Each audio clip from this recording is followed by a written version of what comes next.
Se você viu o fato relevante da ISA Energia, antiga TRPL, você deve ter ficado um pouco preocupado. Eu, particularmente, acreditei que as cotações elas iriam cair bastante assim que abrisse o pregão do dia seguinte. Mas, na verdade, não foi isso que aconteceu. As ações se mantiveram ali no mesmo patamar. Para a gente entender um pouco o que aconteceu, quais são as expectativas futuras da empresa, eu vou tentar trazer um pouco aqui do fato relevante e um pouco mais a respeito de algumas projeções que eu tenho da companhia, para a gente entender o quanto que isso impactará o lucro futuro da empresa. Então, fica comigo nesse vídeo porque tem muita coisa importante. Para a gente colocar todo mundo no mesmo pé, o fato relevante que saiu foi esse daqui e eu já quero trabalhar. Olha só, eles falam aqui que a diretoria da Enel, ela fez aqui algumas alterações, especialmente relacionada à atualização do custo médio ponderado de capital em cada revisão periódica.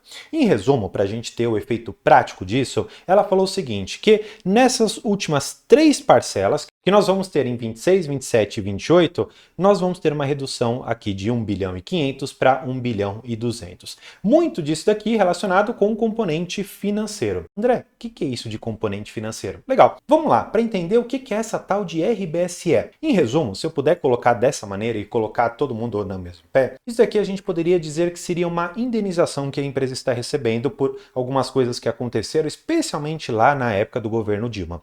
Só para a gente entender, esse tal desse componente financeiro, ele representa a remuneração do saldo do RBSE, que foi recalculada para corrigir omissões da indenização original após as decisões judiciais administrativas. Ou seja, chegou lá um juiz e falou, olha, você tem que receber aqui 1 bilhão. Só que aí foram feitas algumas revisões e no final foi dito que precisava receber 1 bilhão e 500. Em grandes termos, tá bom? Em grandes termos, sem entrar muito na tecnicidade do assunto, seria esse o ponto. É uma indenização que a empresa vai receber. E esse azulzinho aqui é exatamente o ponto em que haverá a redução. Sairá de 1,5 bilhão para 1,2 bilhão. Ou seja, o impacto, considerando esses próximos aqui, né, esses próximos ciclos aqui, seria de aproximadamente 300 milhões a cada ano, tá bom? Isso tudo em grandes números. Uma outra coisa que eu preciso trabalhar com vocês, porque eu vou fazer algumas projeções, tá, de lucro que eu acredito que podem vir para a companhia, tá? Você precisa saber que esses ciclos aqui, que ela até coloca 24, 25, eles funcionam da seguinte maneira, e de igual maneira também serve para a RAP, tá? Ou seja, a receita anual permitida e a RBSE, elas vão ser recebidas da seguinte maneira. Elas vão começar a ser recebidas, por exemplo, em julho de 2024 e elas até junho de 2025.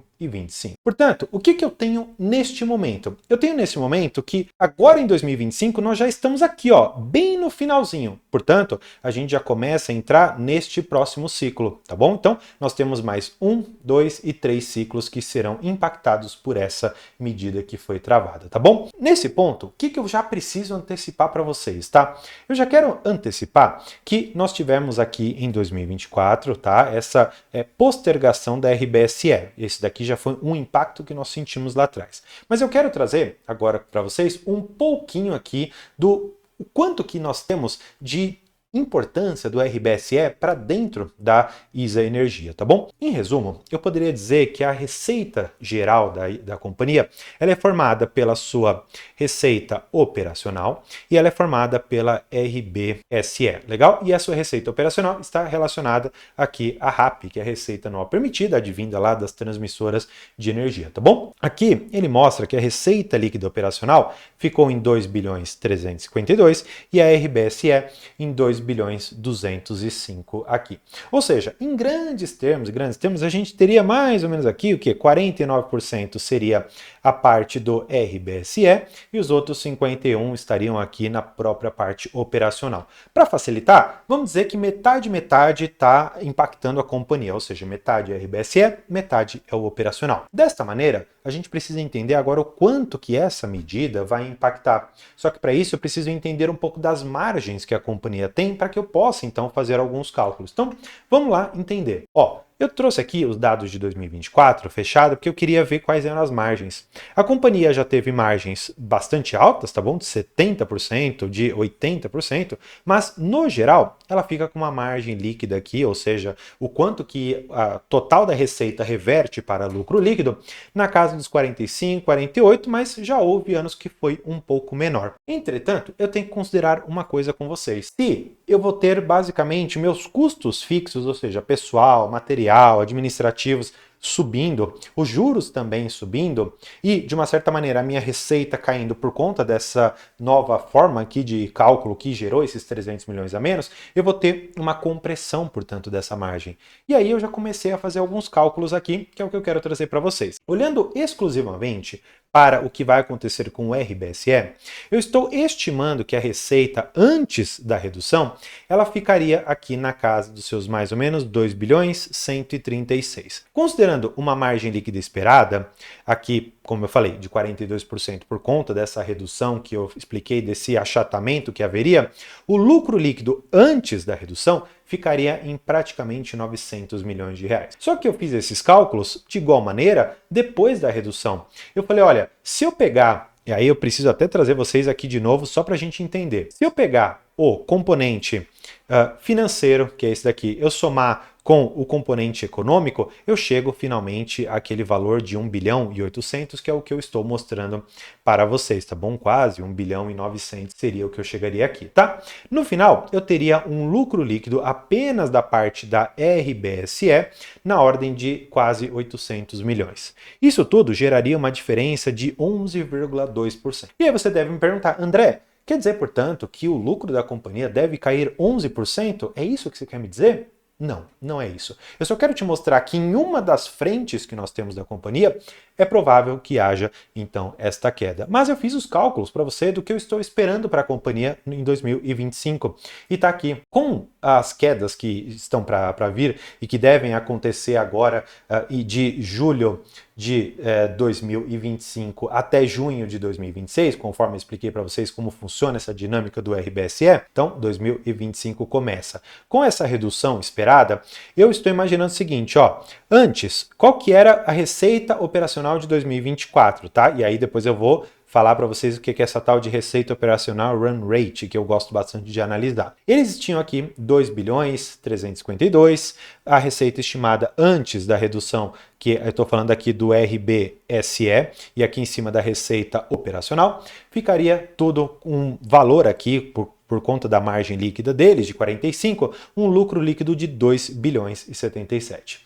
O que eu projetei? Eu projetei que haverá na parte da RBSE essa queda de 2,2 para 1,9 praticamente, que foi a mesma coisa que eu coloquei aqui em cima, 2,113 para 1,897. Então é a mesma coisa na linha de baixo. Mas quando você olha para a receita operacional daqui para cá, eu tenho que considerar que nós vamos ter reajustes aqui, tá? Então, essas receitas, elas são recalculadas ali, ou pelo menos atualizadas pelo IPCA. E se a gente colocar o IPCA aqui dentro, ou alguns outros índices inflacionários, como é o caso, por exemplo, de Taesa, que tem o próprio IGPM lá dentro, a gente chega, ou pelo menos eu estou estimando, esse valor aqui de 2 bilhões 464. E o que é esse tal de run rate, né? Eu peguei o resultado do primeiro trimestre e eu simplesmente multipliquei por 4, imaginando que o resultado que ela vai ter ao longo desse ano vai ser muito próximo ao que nós já tivemos agora. Só que, claro, eu já fiz a redução aqui embaixo. Por quê? Como eu fiz apenas a parte da receita operacional aqui em cima, ela não deve ter uma queda substancial. Na verdade, ela pouco deve cair, só subir, porque essa aqui é uma receita que sempre vai sendo corrigida pelo próprio IPCA. Mas, por conta desse achatamento que nós vamos ter, de você ter custos subindo e uma receita proporcionalmente caindo, a margem deve cair e o lucro líquido esperado ficaria em 1 bilhão 987 milhões de reais e, portanto, uma diferença de 4,31%. Ou seja, eu estou estimando que com toda essa reviravolta aqui que nós tivemos dentro dessa discussão do RBSE, nós vamos ter uma queda que talvez não seja tão brusca assim, se a companhia conseguir entregar alguns projetos ao longo desse ano, deve chegar em alguma coisa, talvez aqui em menos 4%. O que não seria um grande problema para o acionista da Easy Energia. Afinal de contas, se a gente considerar o tamanho da empresa, considerarmos o quanto ela ainda tem para receber e que depois que ela terminar lá em 2028 de receber toda essa indenização, ela começa a receber quase todos os projetos que ela já está colocando de pé.